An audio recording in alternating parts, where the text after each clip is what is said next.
sui tutu kas to etit ia e malos ia ta poinga function sit resteno from snow of nom soft thing of sin ia no sunga feno tu sel fon mai se sa fainga sa rulunga ta benga fa tonga ta malo ia ta poinga talo lo finga no tofi de tua mai se ta poinga sa mo yo nei tu e fia ta fa fia lo fa fon ta poi mai so for the ma le no malengang pa ia so I fo manuel fon alo ya alo sa no le to mo le ni taiao ya u fa fo malo tu malo ai fa pe for ta po inga Samoa e ya le manta we o pa mene ni taiao ya fa malo ta pena ya tu ia le tu na sna se pa lo tu malo ya to fi mai le tu alo fa ta pena ya alo tu atu le avano se si foi su e Samoa tu sa tu tal fa ta o tu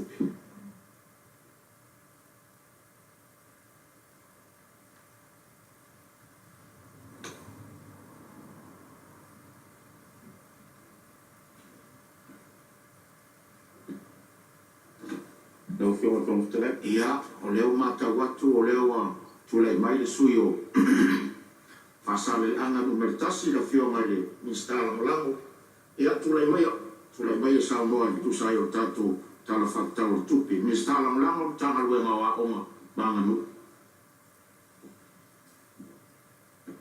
mori de nga fa tai tele le fio na fo mftalai ia mo mato wa vanoa tu lai fo ile ava mai minga o tele ta wai se fai fo se sa o le nei tu malo ya wale tala fatta o tu pe o forsi nei ma me wa ferua su male o no le wa ferua su man fitu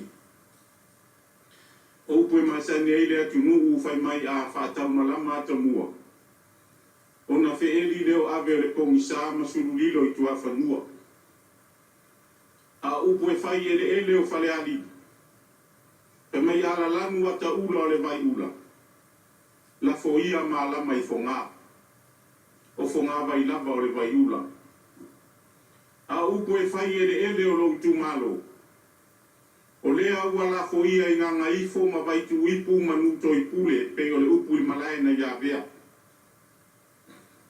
O te tau fi foi. O lea ua tu malo le maumatula sa ta fai e le fare fao sula. E pe o upu e fai le fai vai maunga. Ua taadili fo i le inafo. Na tuli mafua ina ua lupepe le la ua manga. Ua fa tauso anga fo i le la manga. Na i le fai malama. Ina ua tafai ata sina o le tai au. Ua tato ufonga vasangisangi mafua tia i malai. Ina ua fa sopo le soifua. Matato wau lia le nei aso fou. O lea foi wa tato tala mea fa solo matala na i uto lea lofa fa. You are the queen of dragons. You have an absolute power within your grasp. This is the moment you become queen. Ai sopo foi maleria e fai ngata. Ua mau pue tia fai.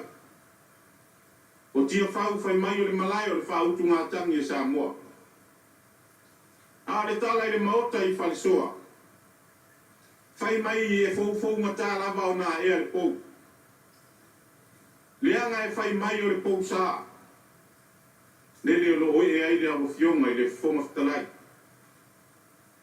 E fia fau i le atu pue. A e fai ngata le pito whanua o le fai ngā malo. Le mai o fionga ile taitai o le atunu o fionga ile li palmia. Fio le fionga ile tamai tai sui palmia. A fio mai ministar ka peneta ma ministar langolango. E sopo foi maleria le anga o le mai le natalanga. Le fio o fionga le taitai o le tuangai ma sui taitai. Ma le maualunga ma le mata fio le palimene o Samoa. Fia fatu lo foi se fa matalanga i le tapu inga mamala Samoa. I le fio le au mamalu le malo malau masiofu. Pa pea foi le fio sui fono sui tau fia mau tau faltua. Aya tama ma inga o inga malato tama. I le usonga pule matumua I tu au malataua a inga le tai ma le maa o whanoti. Ai a fo i tapua inga mamalu ma le afio le afionga le whamasilosili ma le ofisa o whamasinonga. O te awhene fo I sei whatu lou le motu I sai le lato whafonga tapua I mai. Ka wasua ma le vai whanua o fo mai tūlangi o sa ole ma sa le au mua ma le lau niu sa e lua. La au na motasi to o le whare ula matama le manua tene. O te fia whene fo I a whaingatā le tapua inga mamala tai tai o e kare sia kere siana uma I tutono le atinu. Ai mai se le tapua inga mau, a la wafionga le presidente o le kare sia me tisi, la wafionga I whailau tusi ma te utupe, ai tai nane le fionga presidente Sido le auso ma le lau lau, ma le kone Ferenisi, a le auso Ferrofani. E le whangaloina, le tapua inga a si o itu malo. Le sua le au whaingaluenga tutofi e le atua o e o whanono manu ma whaturi vai ngawi. Whaiwa lesi le langi manono manuia e le ngata o nuu ma whioanga o I kale sia ai asa moa I rona o au.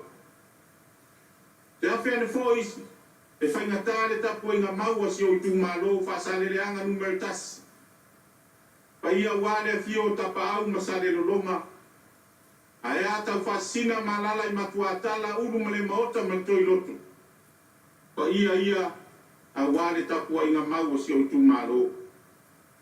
Lea fōle nei awa noa e whaftai atuai, whaurulunga o mtanga luenga umar malo o pala potpotonga atu maoti. Ai tai nane le whatalofa, I lau sunga le whailau tusi le fono ma sui whailau tusi. Ma le ofisa le fono a walau tau whita I tunga. I le tau awa mea ina o le fono usu a le tatou atunu. Lea o tatou umu fono talatala, ia ma tatou mi musa I le tai a ula, a wale lau li liwina o le tala whatau au tu o le tupi. Ai le io sa matou whamatalanga, I vaenga te tele o le nei whamoe moe. Mua lava ona uafe ane se I whaftaia le afionga le minsta o tupe. Tainane le ofisa sili ma le matanga luenga o tupe, I lau tau whalufi lufinga o le tamau a inga o le atunu. E le ngata I lea o whaululunga uma o matanga luenga, tofu sao I le tapenanga o le nei whamoe moe. Ai a le komiti, sa lato wilo yo ina, le tala le tupe, peo na iai le komiti o tupe al tato o atunu. O le au te lenga, e matua momoli le anganga whaftai tele o le nei tu malo. Ua tele vaenga ua maita wina ua whare leia. O le au ngafo lea o le tuai o na tula. Ua ua le tele o whamara maramanga a le malo e winga I le nei foitala o le tupi. La mona o le fia, a ua sa tau mate lava I tala e whiangia I solo I savili. Peita iane, o le nei lua aso, ma le nei aso ua whanongolongo ma le manino ma le tutoa. Le ai o lo tūlanga le nei lava fuafuanga uma le tatou malo. O le tūlanga popole sa iai le sua au o lea ua maua tala. A lea o lo lava le sapalai, e uma le tausanga le nei ma le tausanga fōu. Ia o lo soronga le nei lava mea uma. Whaftai fō I le maa ere ngā ina o tūlanga. Te tele a wale patino ina o poro keti mati na ese o tatou malo. O le si itanga o totongi maualalo e peo na iai, lea ua si iti ai vaenga o ngaguenga tu maoti, o le whawhetai le mumuri atu. A wale nganga moni a le lei o na totongi la tone, o le a le lei fo I o na whaatino a tatou ngaguenga.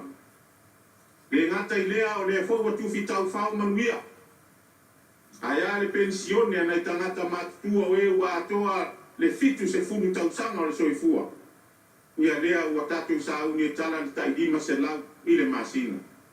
Ai whaarua o na tala I o na peila wale o tangata whaingaluenga. Taidua lava vai aso ia maa I le masina e tala o latou whamanu yang.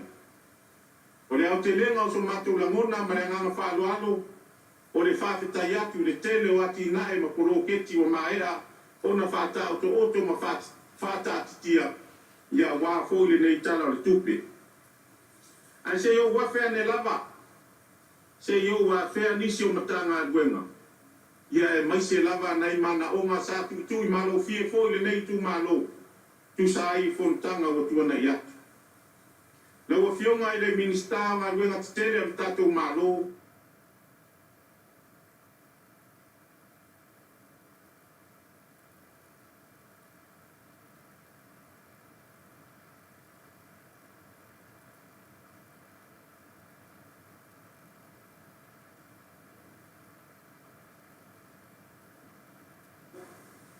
tonu le nā wa mai au na wha o atu le matanga guenga tau sanga.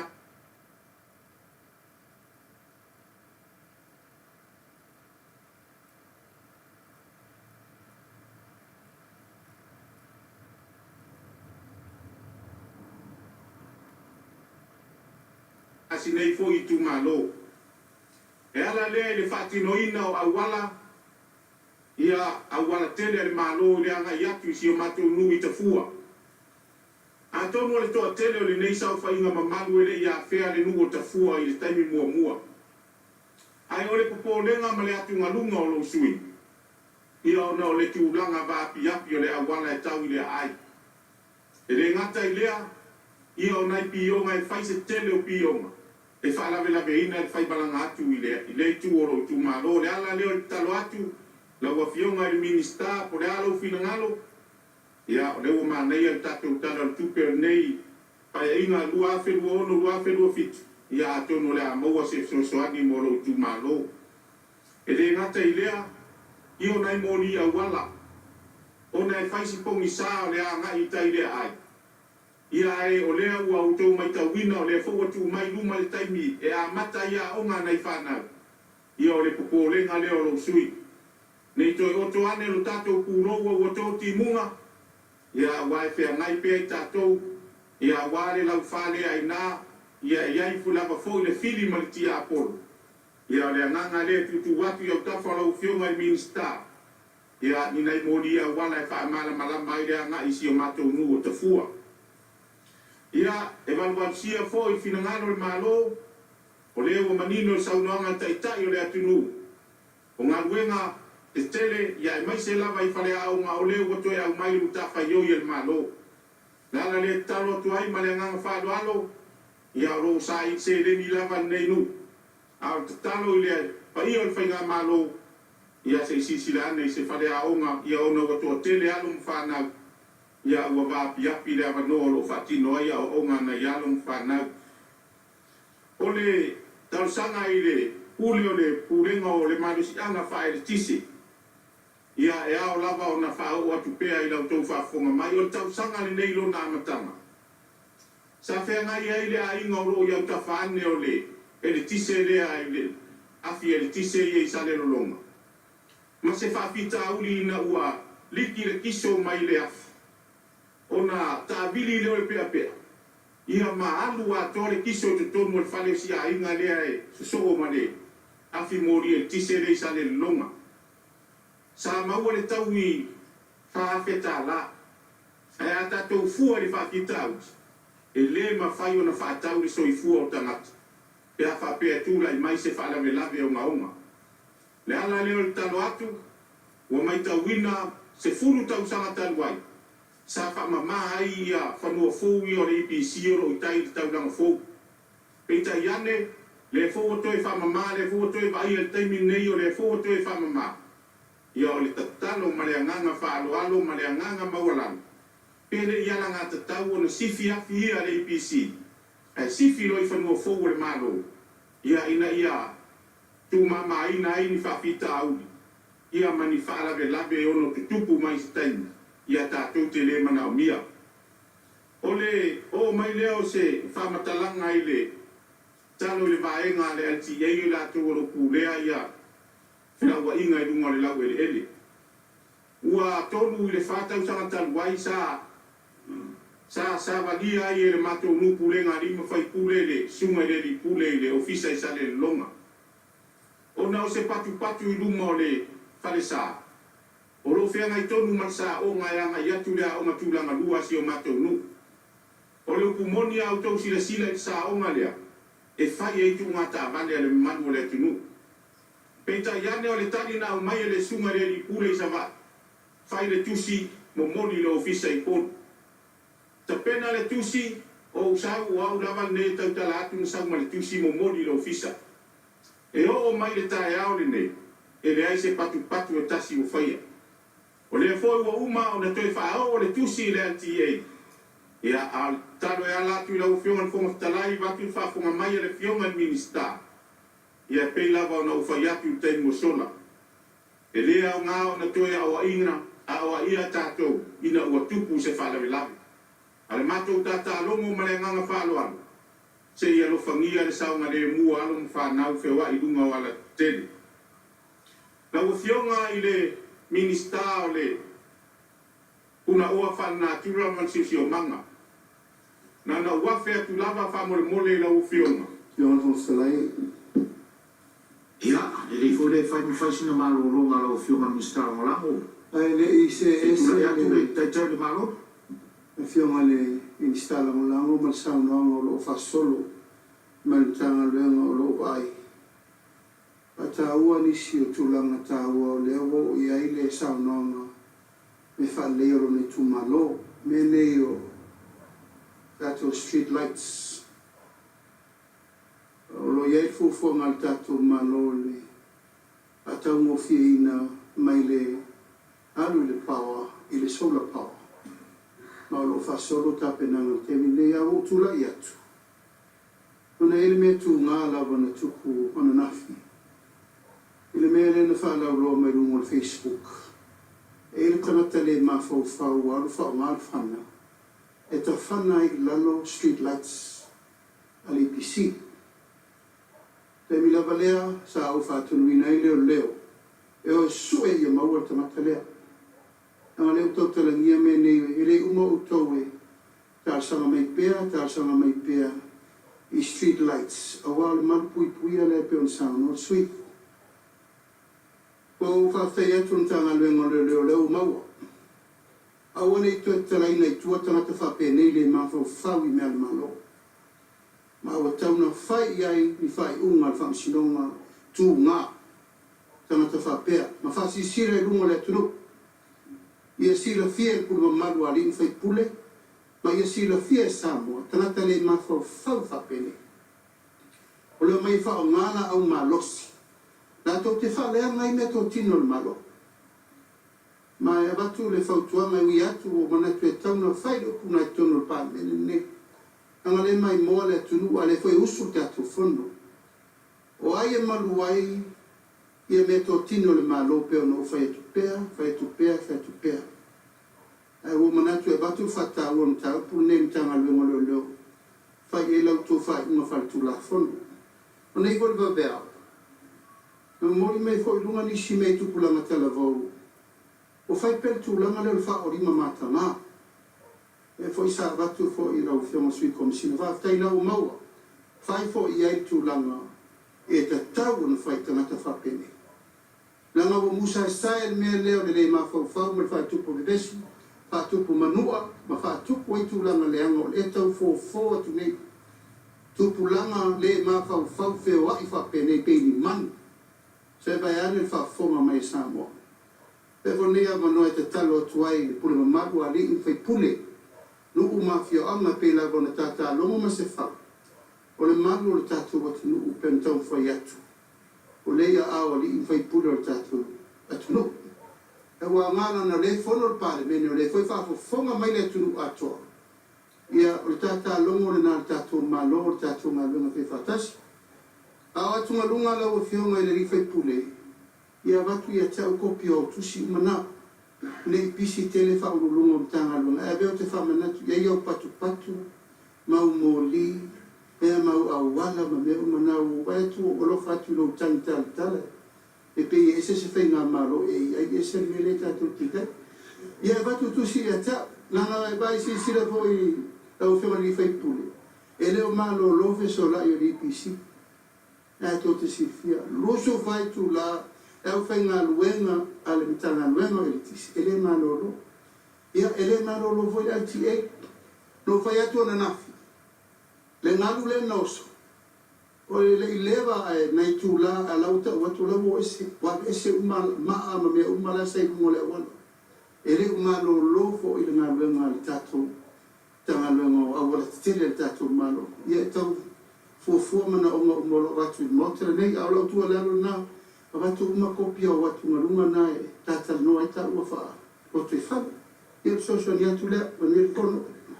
Alo whaftai lo whiunga te tai ma lo whiunga le ripan. Ia tūlai mai whasara le anga tasi whawau saunga. Ia whaftai tele mo le whawau wina o le launga nei tu malo, whaftai fo tai tai al malo. Ia ona o le sa le sa nuanga. E whai alufa fo i leanga o le upumon. E leo malo lo i la tō lo tai tai ia mtanga duenga. E whai fo i o le tangi atu o le tu malo. Ia o la tō ngā duenga leo lo whianga i malato. A o le winga o sa mātou whamatalang. Ia o le tata atuli. Ia wai whai mai le si upu e longo ale tuli o le tata. Ia e tupu fo i whatua tua o le taurongolongo o le ala lea. Ia whaftai tele i le moe mana tu natu o le pa ia mtanga duenga. E whaftai tele la o whianga le taita. Ia o leo le ato e langa mai kopi o tusi. Ia ono o watu roa lea tu watu i le aora o whiong. Ia o te langona o i o le avave i ona fo ia le whawhita auri. E toe whaopopo atu sa mātou te talo e peo na tā ua e le whionga i le sui whai pule o whasare le anga numera 2 e le aso ane nafi. Ona iaina i awala i e peo le awala le itu o le LTA. O le fogo matamata atu le porokalame lea ua uma o na whaatino le lonting i le aso mafua.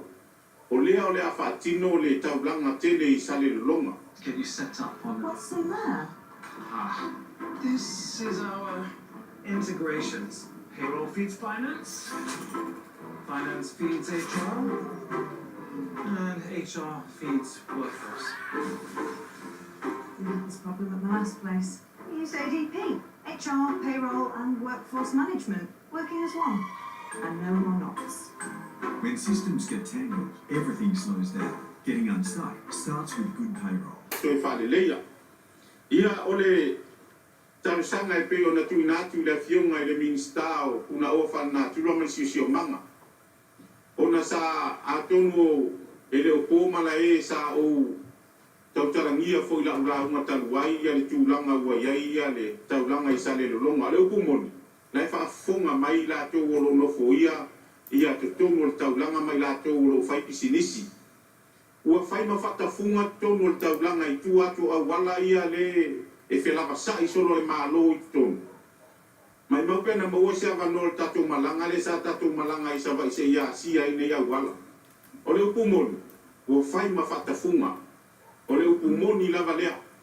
O le a wala le tasi al malo le ta amilo i tonu whanua le uinunga le sana. Pau leo le a wala o la ua whai e le fufuanga le nu. Ia e whai foi ma whatai muanga le anga o le na sau noa le whionga i palemia. O le wawa ainga o a seta al malo o le tatou mea whai whatas. O lea ua iai le finangalo si o matou nu. La ua tapuni le matou nu e uina matou no e leo ni matu whanua le malo. A ua matou whai ale a wala le le. E sefe mai leanga o tai i san. Sa whai ma wala e whaota ota iai e lau whai pisinisi mai la tau e tatia i la pisi le tu. Lea lau a poloka nei le a wala le lunga le sami le filfil. E le e mawhai o na to e wia nisi. O le mea la leo tu. O leo whatafunga lo i to tonu le taulang. I mea o lea e auto o va atu iai le mamadu le atunu o le a wala le oso me tau mai i tanu pasko. Ia atou sila iai o pei lava o ta whai ngata mwai ata. Le ala le tau sanga tuai la ua whionga le minista ma le pa ia i matanga guenga. Ia se sila ane. O le a se whainga peifo no talo atu tai mua. Ma nei al matou whainga lai whain whatai ta inga. Whain nei pou paipa i lumo a wala e anga i eitutonu. Ia ona loka lo le filifili e ma whai fo i ona whainga guenga i matou ngu pea wa pea le inisi o mtanga guenga. E watu e leo a eitutonu. Ia a wao mea o le upumoni. Ia o mea tō tino le tatou malo. Ia tatou te pui mali o iai. Ia o mai leo se whamatalanga i lawa whionga i le minstau i le ele. Ia e tate lo tele lava le anga o tatou uma o savai. Whaororo ma au matutu watu i lau finangalo. Ia pea lau finangalo ai le maua sinai.